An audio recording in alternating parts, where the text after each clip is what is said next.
To begin, Okay, well, we got it. She got it now, yeah.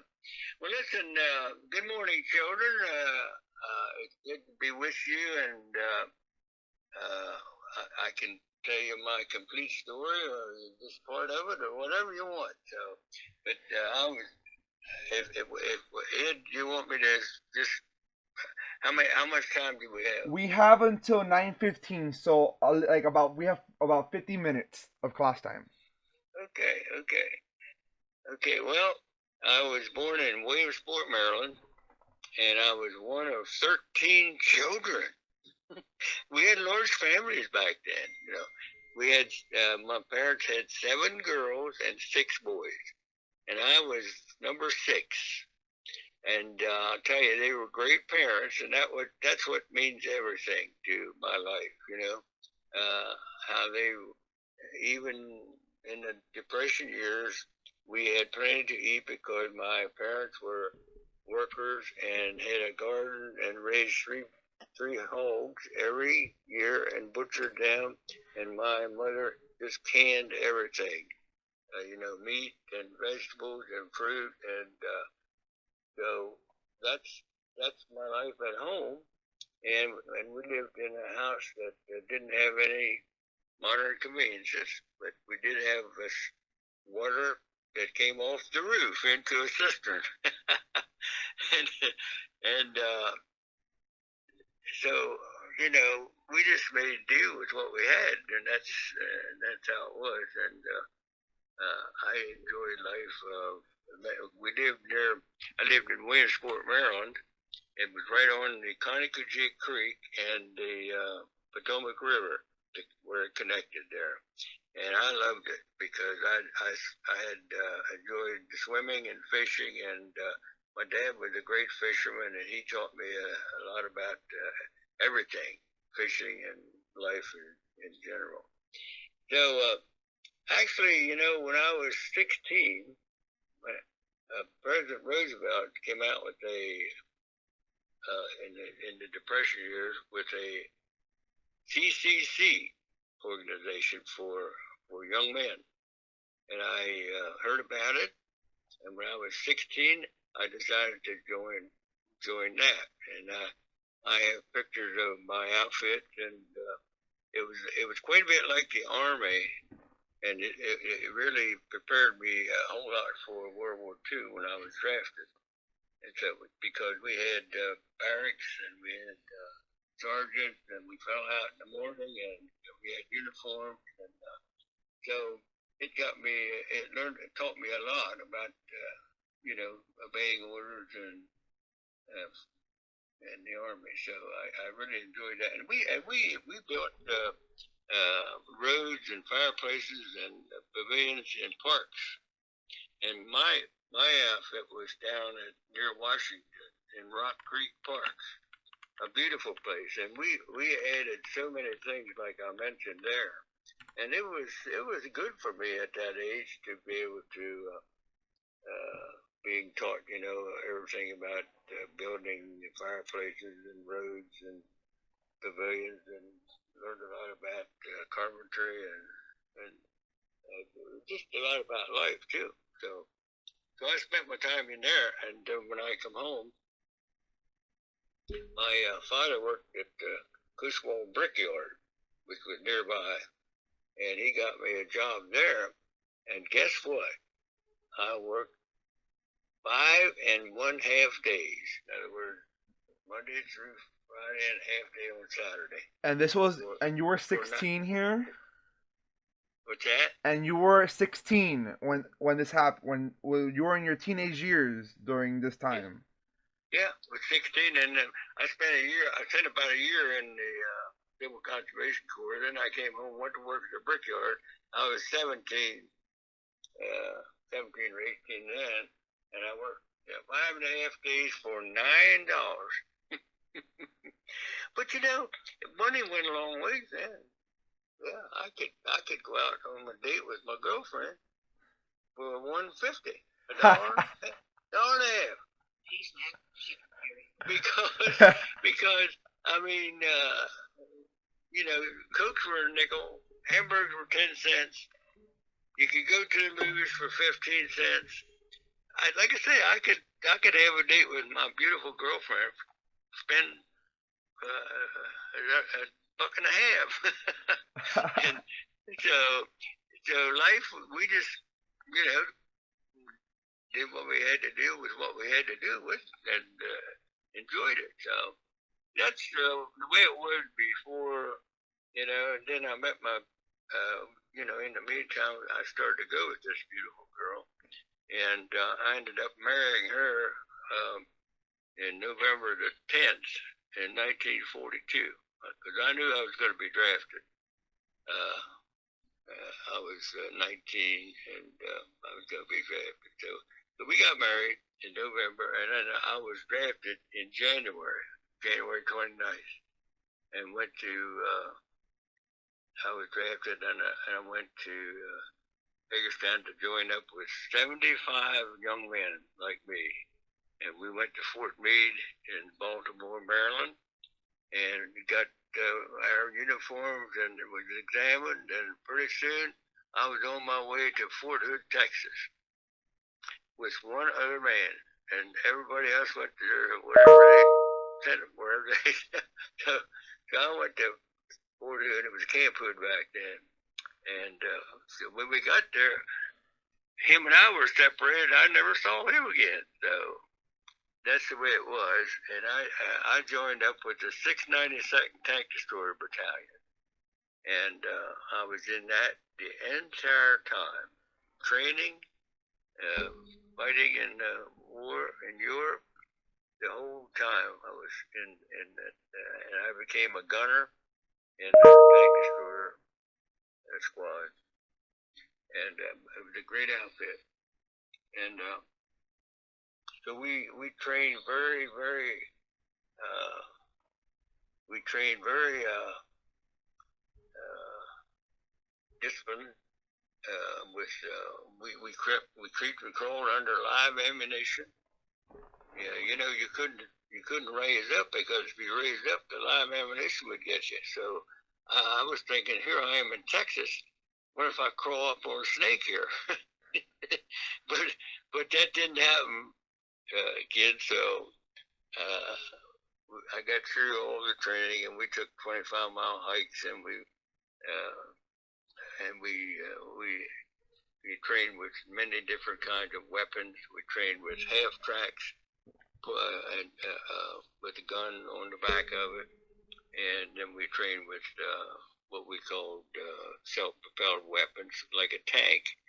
Now the tank destroyer was like a tank, but it had an open turret, meaning it didn't have a hatch. We had an open turret. Now that was great for observing the enemy, but it was also vulnerable to shells coming in because we weren't protected by any metal. If taking a village or something, the shells got if it landed up in the upper story of the buildings, it would spray down on us inside. So I don't know if you can see my outfit there or not. Yeah, I was able to get a photo from the Defense Foundation, so they sent me some pictures, and I'm showing the kids with you in your uniform, and a picture of you as your tank. Oh, you're doing a great job, Ed. Appreciate it. And I'm really enjoying this. I'm glad we got hooked up, children, because I hope you're having as much enjoyment No, no, of course. as I am, because this is great. And so we trained, like I say, with various ways of doing battle, and with many different kinds of equipment. And I'm glad we did, because we went into combat with the toad man on the back of a half track, and then right after the Battle of the Bulge, we got the self-propelled weapon. So it was great to be able to operate either way they put me. So, but anyway, to get back to in Fort Hood, Texas, uh, we went from there to uh, Camp Campbell, Kentucky, and we trained there for a while, and In the meanwhile, I had my wife had a little baby at home after enough time. And I didn't see her for about a year, so she had this baby, and then we went to on maneuvers in Tennessee, and after maneuvers, she came and spent some time with me in a village nearby with the little baby, and little baby was just like 3 months old, something like that. But she was anxious to be with me, and so she got an apartment nearby, and we spent several weeks there, and I think it was about 2 months, and then we got orders to go to New York City to catch a boat to Boise. So we fly to her, and we got on a ship called the Scythia. It was an English ship, and we loaded there, and I got on the boat, and we settled in there, and I went to sleep, and I woke up and heard these motors running here over the ship. I said, we're moving out, and it was like early morning, and I got run up on the deck and went back to the rear of the ship and saw the New York lights, harbor lights, fade away along with the Statue of Liberty and all that.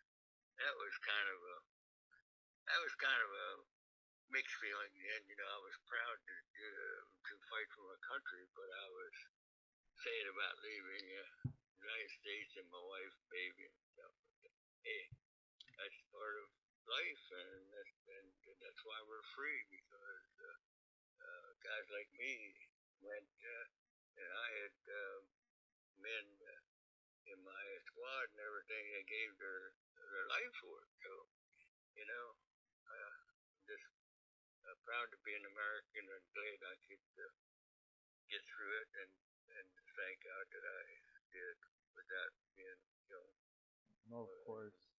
Injured. So anyway, it's great that people be telling you. I hope you're hearing me okay, and so we went. We spent about. I guess we spent about a week on. Yeah. We spent about a week on the ocean, and we were protected from the subs sinking us. The German subs were out to get us, and we had the destroyer on both flanks, on the left side and the right side, and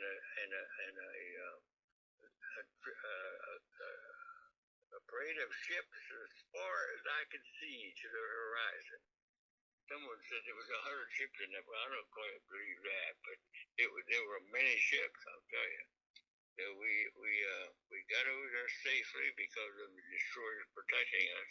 And every now and then they'd drop depth charges, and we knew that the subs were trying to get to us, to sink us. But we got through it with thank God for that. And we got there, and then we got to England, and everybody, all the ships went their own way, and we ended up at Cherbourg, France.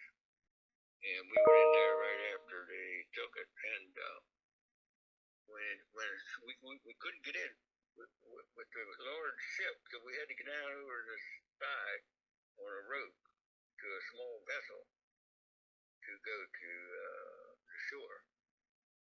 Because we couldn't get in there because of sunken vessels from the battle. So we have to find ways to do what we have to do. And we gathered in there in France, and we got our equipment. And don't you know what it was? It was a half track, and it was towing a 75mm gun. We called it a 3-inch.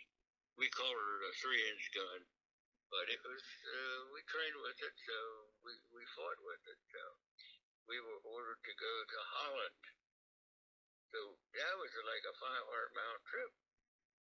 And we convoyed up there, and we got there in the evening, and I thought it was a thunderstorm up ahead. Guess what it was?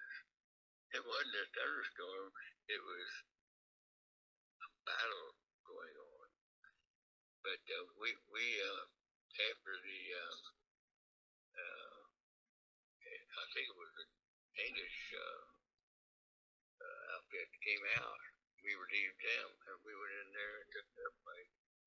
And you know, we got our guns, we got our ammunition, we had everything was ready to go. And going in there, I would see a dead soldier laying there, and I'd think, wow, God bless him, and that could be me. So, but this is what it is. We got to defeat this enemy, because we can't live under that terrible stuff No, of course. they're doing. And so we just went in and got into position, and what we would do, we'd just go in a position, and then we would take the half back, maybe 25 yards, and camouflage it, and then we would be ready for battle. So that's the way we fought in Holland.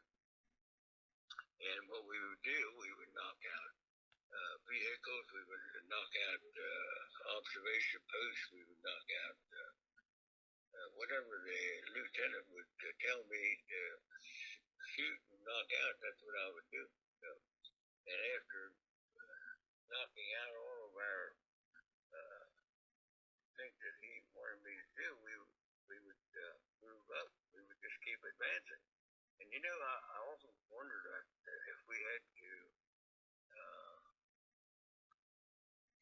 pull up stakes and go back. How long would it take us to go back and get the half track and come up and get the gun? Now we trained that, and we could do that in about 5 minutes.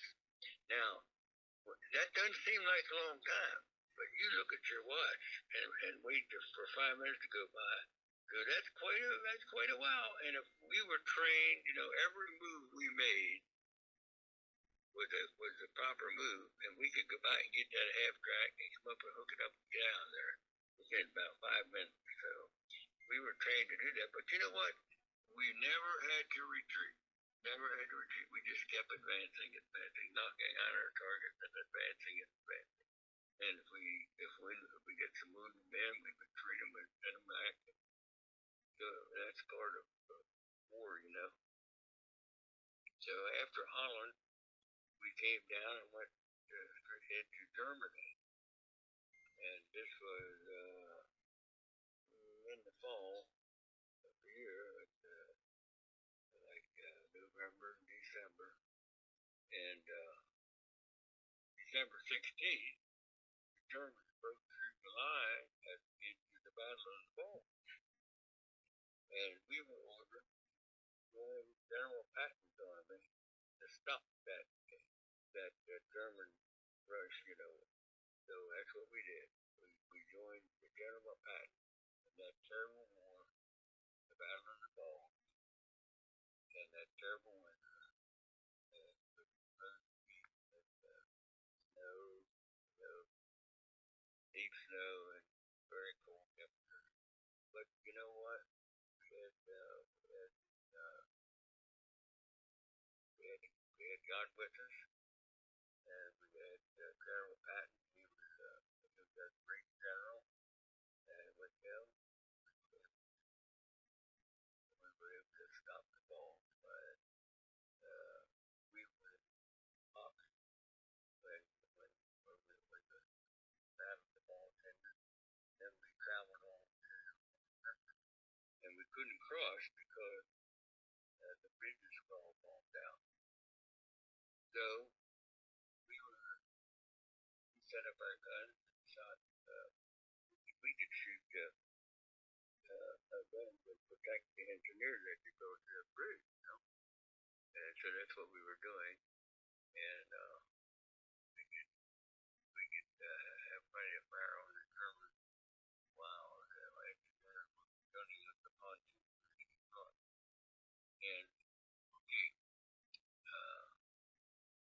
Christmas Eve, firing. So, of course, we did. And don't you know, the Germans stopped too. And you know what? I think we were both celebrating Christmas Eve. You know, every German home I went in had a crucifix there. So there was a lot of Christians there, even though at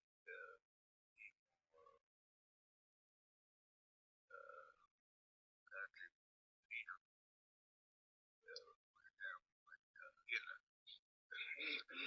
But anyway, we after a short time across the river, the Germans started to play their band, and they played the song. And guess what we sang?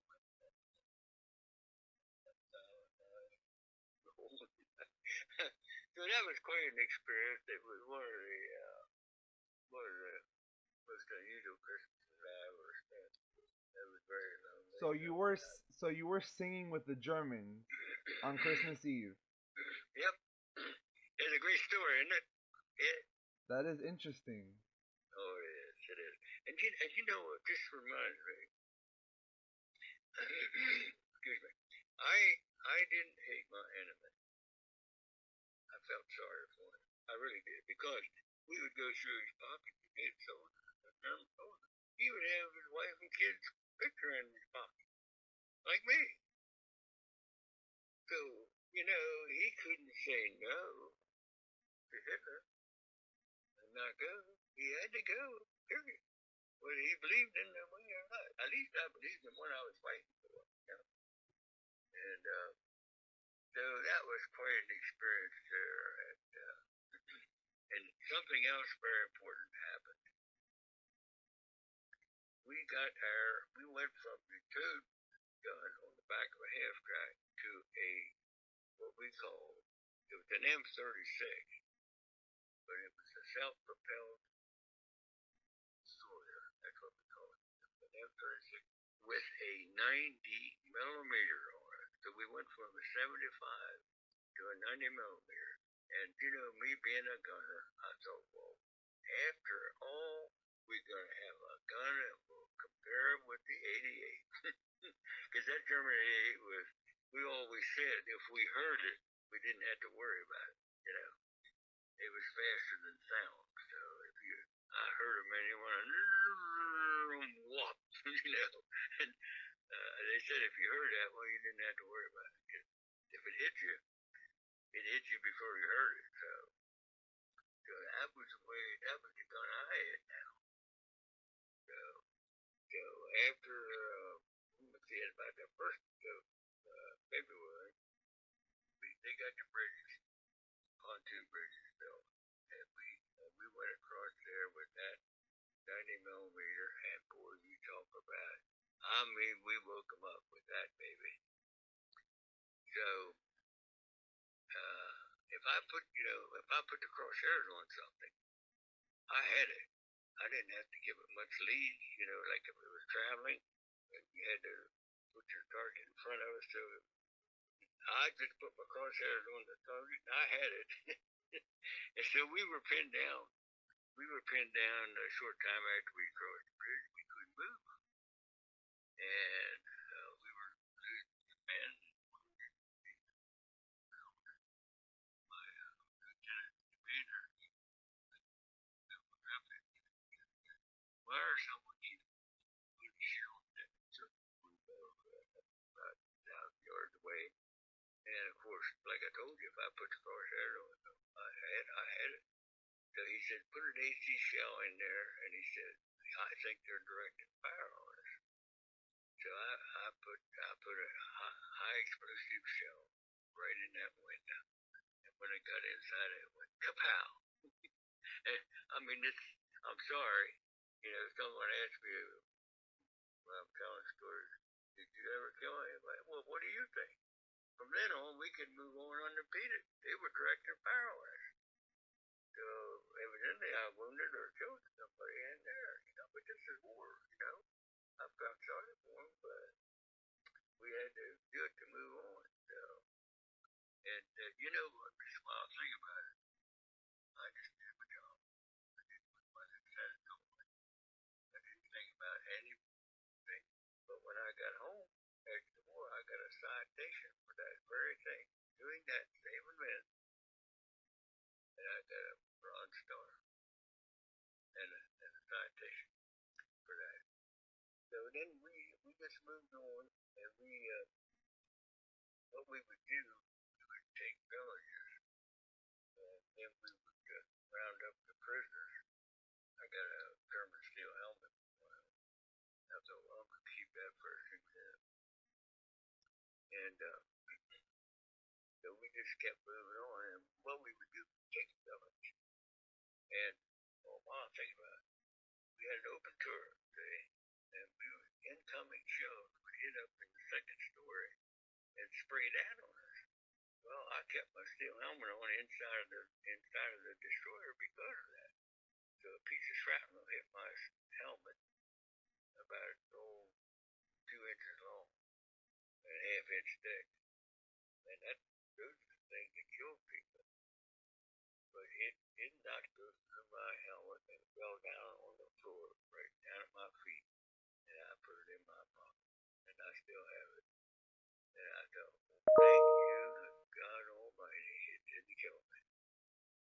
But so what we would do, we would round up all the prisoners after we take the village, and then we would pull in the backyard of a home on the outskirts, and in case there was a counterattack, you see, we'd be ready. Well, we pulled in the back of this home, and I couldn't traverse my gun because of the limbs and things was in the way. And don't you know, my driver, he was a great guy. He was a Native American Indian, and I loved him to pieces. And he jumps out just on the road and was cutting his limbs down so I could traverse my gun. And we got a terrific barrage of mortar shells. And one exploded right in front of him, about 6 feet in front of him, and a piece of shrapnel went through his helmet, entirely through his helmet, in the front and came out the back. Oh, but this, I'm sorry to have to tell you that, but this is war, and I won't tell you anymore, but I mean, we jumped out of the destroyer immediately. We didn't even think about protecting ourselves. We wanted to get him back to safety. And I remember picking him up along with my commander and took him back into the shelter of the house. But he was gone. And I tell you, to lose your buddy like that, it's just terrible. I can't explain it. I tell you, I couldn't talk like this for 50 years. If I tried to talk, I'd break down. I couldn't do it. But after all this time, God heal me and give me the strength and love for you, children, to talk about it. And he is so wonderful in that way for me as I go through life. I'm glad I can talk to you about it. So we just have to go on and get a replacement. So Mr. Myers, I then we couldn't cross the Rhine River. The bridges were out there too. So we were celebrating the victory so far, taking Cologne up the big city. Then we got the command to go to southern France. We had to take our destroyers back in the rear and put them on a flat railroad car and ride down to southern France and unload them and travel through the mountains down there of southern France and southern Germany. And the same process, really, tough, whatever challenge to do. And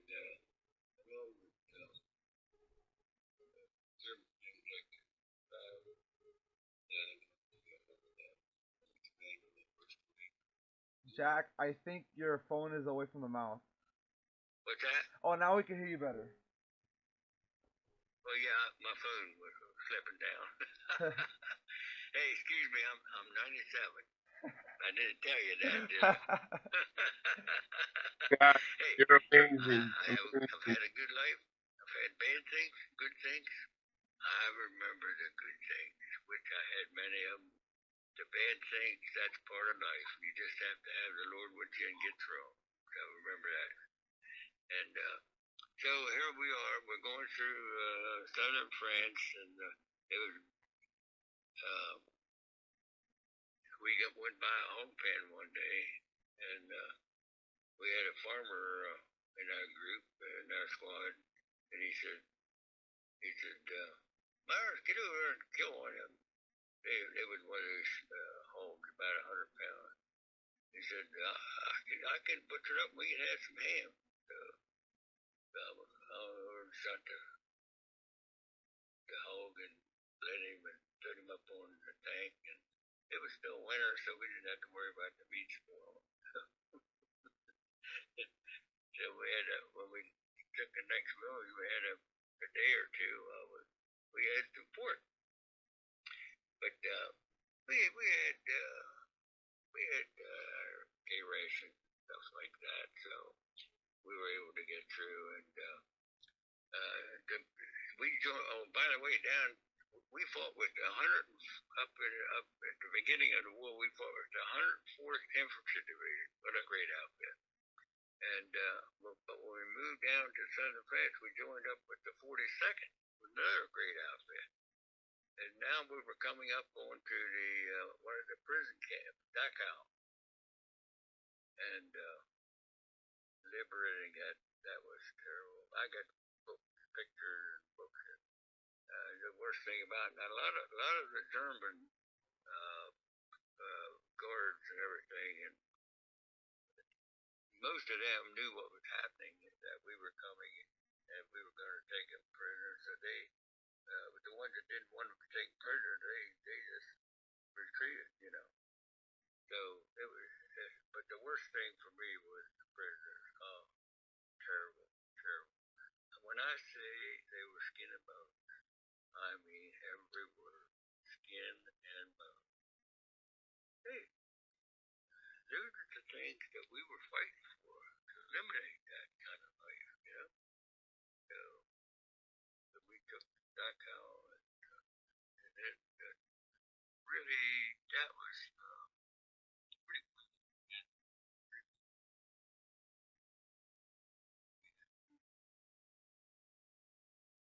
talking about, you know, 88. So that's my story, and if you want more, I can tell you more about it. No, that was Yeah, but that's the end of the war, you know. that was And great, Mr. Myers. Now I'm gonna have some of the kids ask you questions, if that's okay. sure, love it. So now I'm Now I'm going to choose specific kids that asked I wanted to ask. So the first is going once I call your name, children, Name children, yourself, and then just ask your question. So the first person would be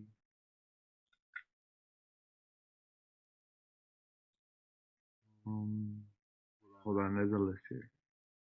It's gonna be Isaac. All right. Yes. Good morning, Mr. Myers. I'm Isaac. Thank you so much for your service to our country.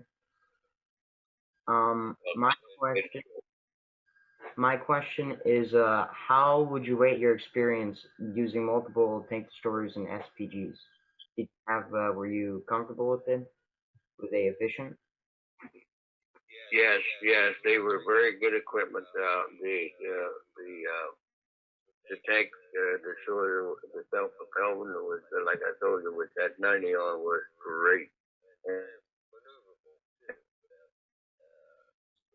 You know, so I got along much better with that than with the took man on the back. After that, but we were trained for both, and we just had to use both, and we did. But I like and the open turret was, like I said, it was vulnerable, but it was also good for selecting the target. Yeah, thank you for the question. That was good. The next student is hold on, there's a list. I'm having connection. It's gonna be Charlie.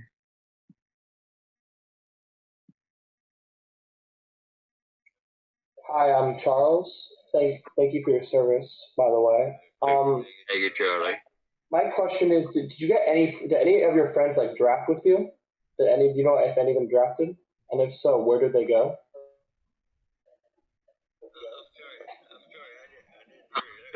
I'm sorry, I didn't hear you. Say that again. I'm getting a little bit of reflecting bounce from your voice and hard to understand.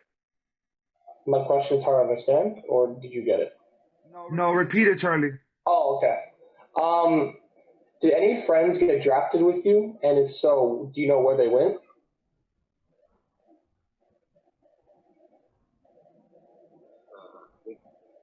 Could you tell me what he said? He asked if any of your friends, did you get drafted with any of your friends? Like friends from the neighborhood. No. When I was drafted, I went from 75 men to be alone. So none of them went with me. I think that was what you asked me. Yes. But I had quite a few friends that I went to school with that went. I remember them, but I didn't. None of them went drafted with me. I think that was your question. So I went by myself and through the whole thing. Yeah. But I had some great buddies. I'll tell you. That's awesome. The next person up is Andrea, if she's here. Hi, my name is Andrea. Thank you for your service. My question is, how did you cope with seeing like the stuff firsthand, like going on in the war and all the fighting? Well, it wasn't easy. It was not easy. But I still have my prayer book, and he was my Lord was with me the whole time in spirit, and that's great. Even today.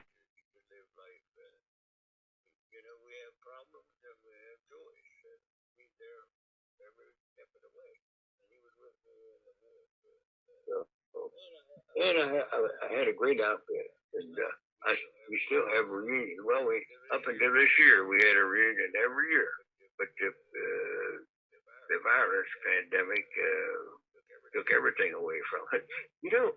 By the way, at 97, I've never witnessed anything like this. That with everything closing up, that we can't do because we want to protect ourselves and others. And of course, my wife and I do what we have to do. But our Legion was closed, our nursing home was closed, our Legion was closed. I mean, restaurants are closed, and we were used to. My wife and I, we entertained in nursing homes. We loved it, and we sang and told stories, and we loved the residents.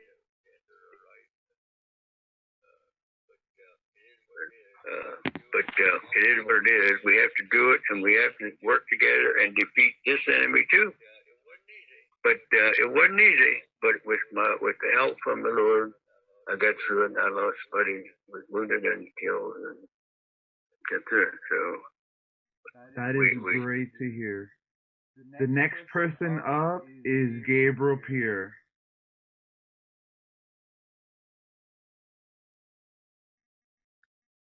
Hello, I am Gabriel. Thank you for your service. Thanks, Gabriel. When the war, where were you when you got the news of the war ending, and how did you feel? Oh, I felt great because at last, after so many years, of feeding a worldwide country, World War II, South Pacific, and Europe, and a lot of men gave it all, and it was just such a joy to thank God for the victory. And yeah, but thanks for asking, because it was a time of hard fought victory, but it was a good feeling that it was finally over, and I felt better for the Germans too, and our enemy. They could have a better life too.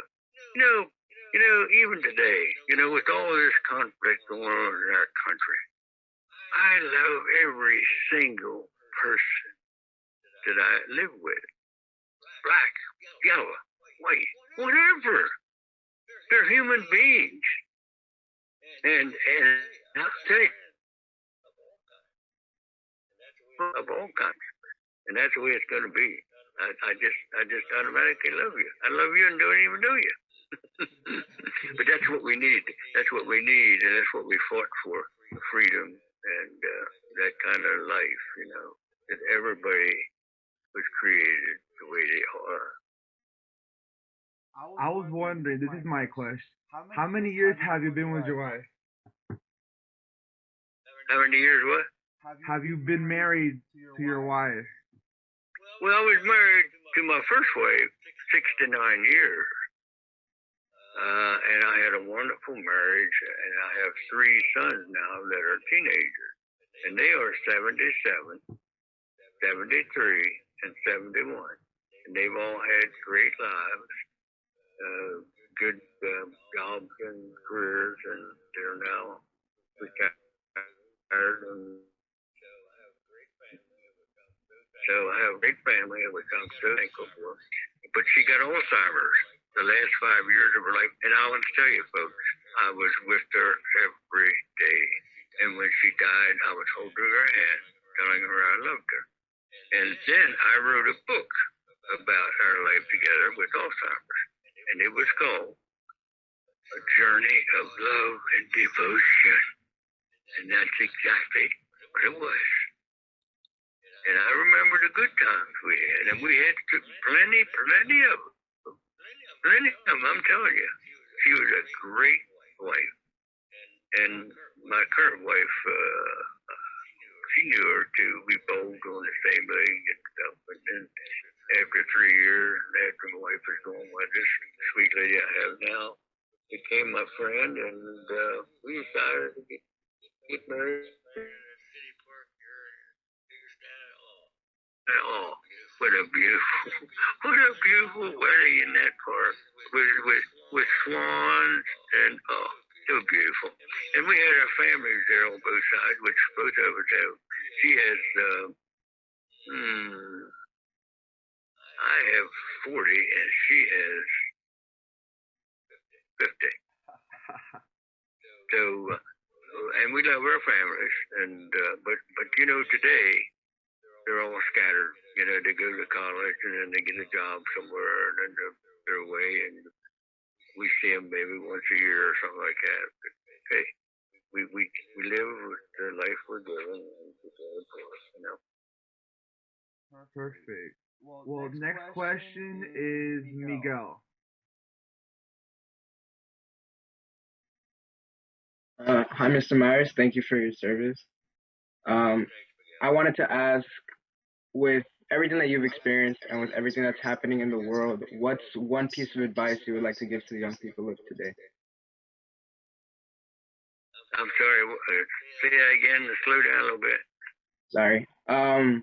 With everything that you've experienced and with everything that's happening in the world, what's one piece of advice you would want to give to the young people of today?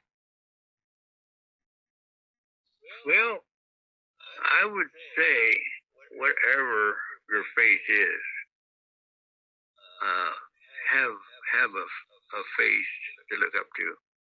My faith is a Christian faith, and it's wonderful. It's just wonderful to me, even today. every day. I live with him as we go through life spiritually. And here's why. He gives me strength. He gives He gives me peace, everything I need. And that's what we need. And, as I say, I don't expect everybody to have the same faith I do, but whatever your faith is, have some kind of a faith that you can have to give you what I mentioned, give you all those things that I mentioned. And it's so important, And he taught me to love everybody. And I love you, and I don't even know you. Because that's the way I feel. And I tell you, if I met you, you would know right away that I love you without me saying anything. It would be the way I looked at you, the way I treat you. That's the way it is. And that's what's missing today. That's what's missing today with all this stuff that's going on.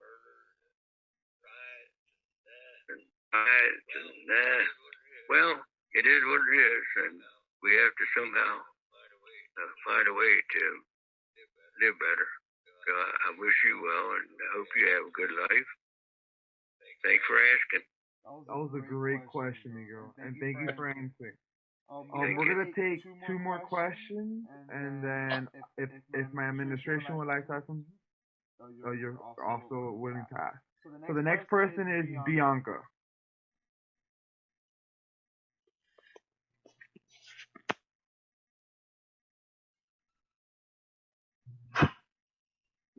Hi, Mr. Meyers. Thank you for your service. Hello. Thank you, Brad. Thank you. Appreciate it. My question to you would be, why do you think that you waited so long to tell your beautiful story?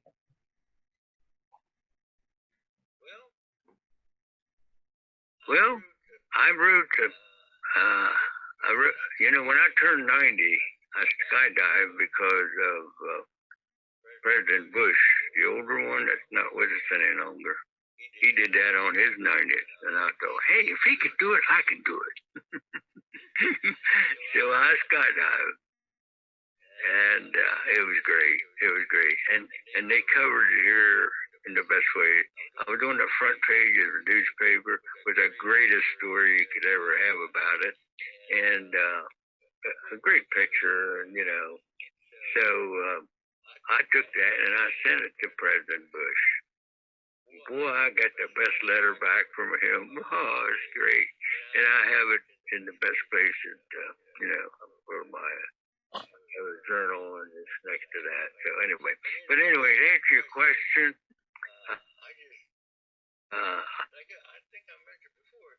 I think I mentioned before, my life hasn't all been good. That's the world we live in. You're gonna have bad things happen to you, or you're faced with that you have to make decisions to get through it. And to get through it, you should have a faith to rely on to help you.